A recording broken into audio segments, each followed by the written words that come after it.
Vous écoutez Samedi de lire avec l'auteur invité d'Amélie Boivin-Henfield au FM 103.7. Je suis toujours en compagnie de l'auteur Josée Bournival. Et Josée, juste avant, on parlait de Baby Boom qui a été lancé en février dernier. Mm-hmm. Au départ, c'était une future émission de télévision et finalement, c'est devenu un livre. Livre que j'ai vraiment beaucoup aimé. Je suis contente d'entendre ça. Et tu disais j'ai vu ça sur un site internet qui t'appelait ça de la mom-lit. Oui, bien en fait, je vais être bien honnête. Moi, je connaissais pas ce terme-là du tout quand j'ai écrit le roman.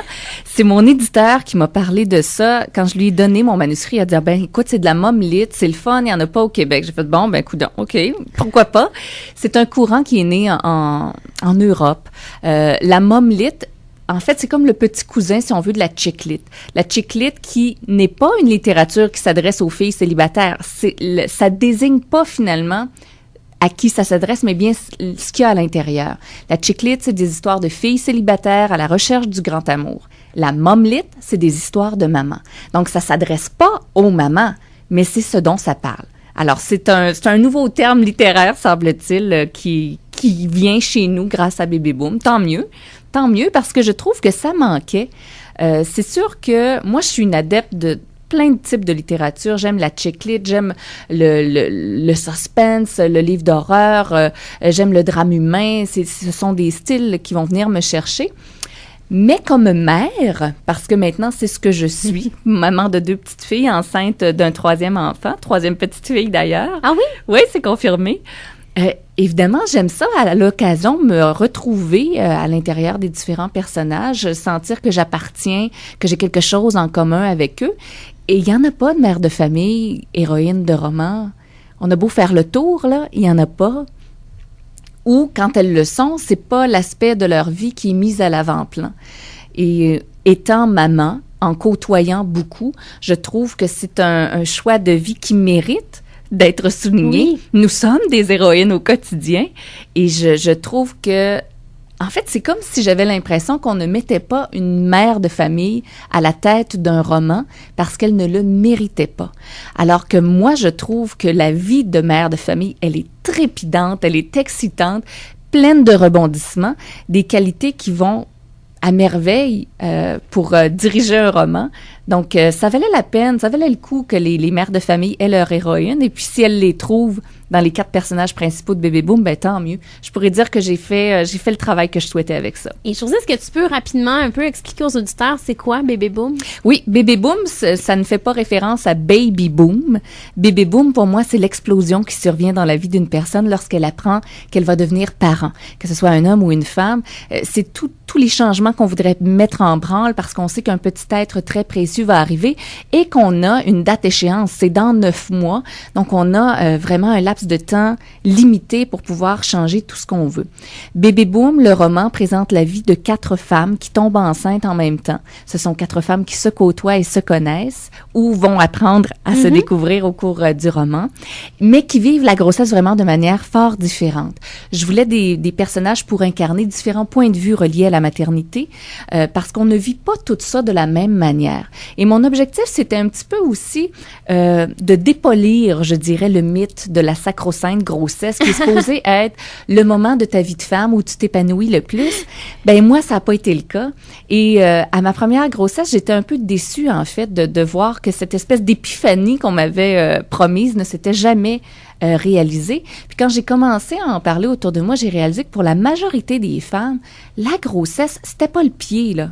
C'était pas le nirvana, c'était pas le bout du monde. Avoir ton enfant au bout de tout ça, bien sûr, c'est la récompense ultime.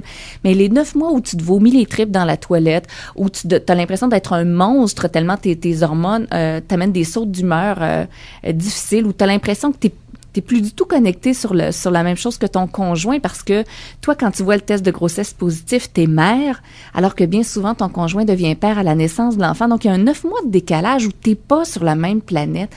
Et c'est de ça dont j'avais envie de parler. J'avais envie de rire de ça, de se moquer un petit peu des femmes aussi, de dédramatiser finalement tout ce qu'on prend tellement au sérieux quand on est enceinte. Donc, on va suivre ces 4 femmes-là à travers le roman à partir du moment où elles tombent enceintes jusqu'à la fin de leur grossesse. Et j'aimerais te demander, Josée, laquelle des 4 personnages te ressemble le plus? Elles ont toutes un petit quelque chose de moi. Lily, qui est une jeune trentenaire en couple stable, qui souhaite être maman et qui, finalement va tomber enceinte, est probablement celle qui est le plus près de moi de par sa conception de la maternité. Lily, c'est une fille qui aurait toujours rêvé d'être mère, qui attendait ce moment-là avec grande impatience, qui avait aussi, en quelque sorte, magnifié la chose. Elle voyait ça vraiment très beau. Elle s'attend à un conte de fées de 9 mois, puis ça va être la grande désillusion pour elle. Elle s'attend à ce que les liens avec son chum soient solidifiés par cette expérience de vie-là, alors que dans la réalité, pour bien des couples, la grossesse, c'est une épreuve à traverser, surtout pour l'homme qui doit supporter sa blonde. C'est pas toujours facile. Donc, en ce sens-là, Lily me ressemble beaucoup. Moi, j'avais, depuis des années, cette envie-là de devenir mère, d'avoir une famille, mais fallait que j'attende mon prince charmant. Ça a pris un certain temps avant qu'il daigne se pointer dans ma vie. Donc, quand c'est arrivé, mes attentes étaient très élevées, un peu comme Lily. En ce sens-là, elle me ressemble beaucoup. Par contre, au niveau du caractère, j'aime pas ça dire ça, mais je pense que je ressemble plus à Esther. Ah oui? Oui, Esther qui est un peu contrôlante, qui voudrait que tout soit toujours parfait, qui aime contrôler son environnement, qui aime prendre les décisions, qui essaie de camoufler aussi ses faiblesses, ses failles, qui essaie de bien paraître aux yeux des autres. Je suis obligée d'admettre que je suis un petit peu plus comme ça, un petit peu plus germaine, je dirais. Voilà, ça pourrait résumer. Dans son cas, elle est déjà mère de 2 enfants, la famille est terminée, son mari est vasectomisé, mais boum, tout d'un coup, elle se retrouve enceinte. Elle va essayer de cacher ça un peu même à son conjoint parce que son couple bat un peu de l'aile. Elle sent bien que c'est pas le bon moment pour arriver avec une surprise de la sorte. Donc, elle va devoir mentir et essayer de sortir les pieds de ses propres problèmes. Pas évident. Frédéric, c'est le petit démon dans ma tête. Frédéric, c'est la plus jeune des 4 mamans. Elle veut pas d'enfant. Elle en veut pas. Elle en a jamais voulu. Ça ne l'intéresse pas. Elle est célibataire, très heureuse de l'être. Elle collectionne les amants. Puis c'est une vie qui lui va à merveille. Quand elle tombe enceinte d'une histoire d'un soir, sa vie bascule. Au départ, elle se dit, c'est pas compliqué, je me fais avorter. Sauf qu'elle réalise dans son entourage qu'il y a des femmes qui sont prêtes à payer le gros prix pour avoir des enfants, qui ont des difficultés à tomber enceinte. Alors peut-être qu'il y a moyen de faire de l'argent avec ce bébé-là. C'est une avenue qu'elle va explorer. Mais Frédéric, elle est crue, elle est directe, elle est énergique, elle est un peu sauvage. Ça, c'est souvent les commentaires que j'ai dans ma tête que j'ose pas faire à voix haute parce que mes parents m'ont bien élevée et que j'ai un filtre social. Mais je pouvais, à travers elle, dire des choses tellement agréables pour une auteure. Avoir un personnage comme ça, c'est extraordinaire. Et la plus vieille de mes 4 mamans, qui est la mère de Frédéric, Janine, qui est dans la quarantaine. Janine, c'est le personnage le plus terre-à-terre, le plus commun, le plus people, entre guillemets. C'est une mère qui a énormément de regrets, qui s'agrippe un peu au passé.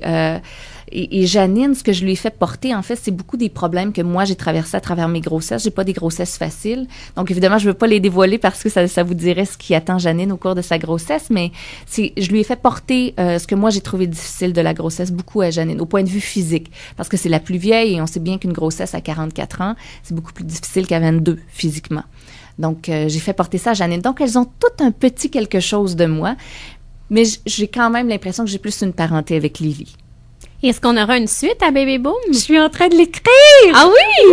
Oui! Je suis tellement excitée. Je trouve ça extraordinaire parce que quand j'ai présenté le projet au départ à mon éditeur, l'idée pour moi, c'était d'avoir une trilogie parce que j'ai expliqué tout à l'heure ce que c'était pour moi le Baby Boom, tous les chambardements qui arrivent dans ta vie quand tu deviens parent. Bien sûr, dans les 9 mois qui précèdent l'arrivée du bébé, il y en a un gros boom. Beaucoup pour la femme au niveau professionnel, au niveau personnel, émotif et tout ça. Mais le plus gros de l'explosion, c'est quand le bébé est là. C'est la première année où tu dois t'adapter à tout ça. Et c'est ce qu'il y aura dans la suite de Baby Boom, donc le congé de maternité des mamans, si vous voulez, la première année de vie des bébés. Et après ça, dans ma tête à moi, il y aura aussi un 3e volet, parce que quand tu essaies, à la fin de ton congé de maternité, de retourner sur le marché du travail, de réintégrer ce qu'on pourrait appeler la vie d'avant, c'est pas évident. Puis là aussi, tu réalises que l'image qu'on a de toi socialement a changé.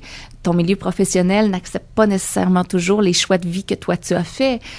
Émotivement, tu peux ressentir énormément de culpabilité à ce désir-là de te réaliser au point de vue professionnel.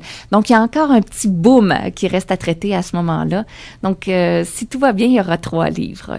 Et le 2e, on devrait l'avoir quand? Comme je suis en train de l'écrire et que j'ai moi-même un deadline personnel puisque j'accouche à la fin de l'été, j'essaie de terminer tout ça je dirais d'ici le début du mois de juillet, de sorte que ça pourrait se retrouver sur les tablettes au début de 2014. Donc, janvier ou février 2014. Je ne peux pas faire de promesses, mais si tout va bien, c'est ce vers quoi moi j'aimerais me diriger. Très, très hâte de lire ça et on se reparle dans les prochains instants pour ton coup de cœur. Oui, le livre « Un si joli visage » de Laurie Lansons. On écoute Ingrid Saint-Pierre, Valentine.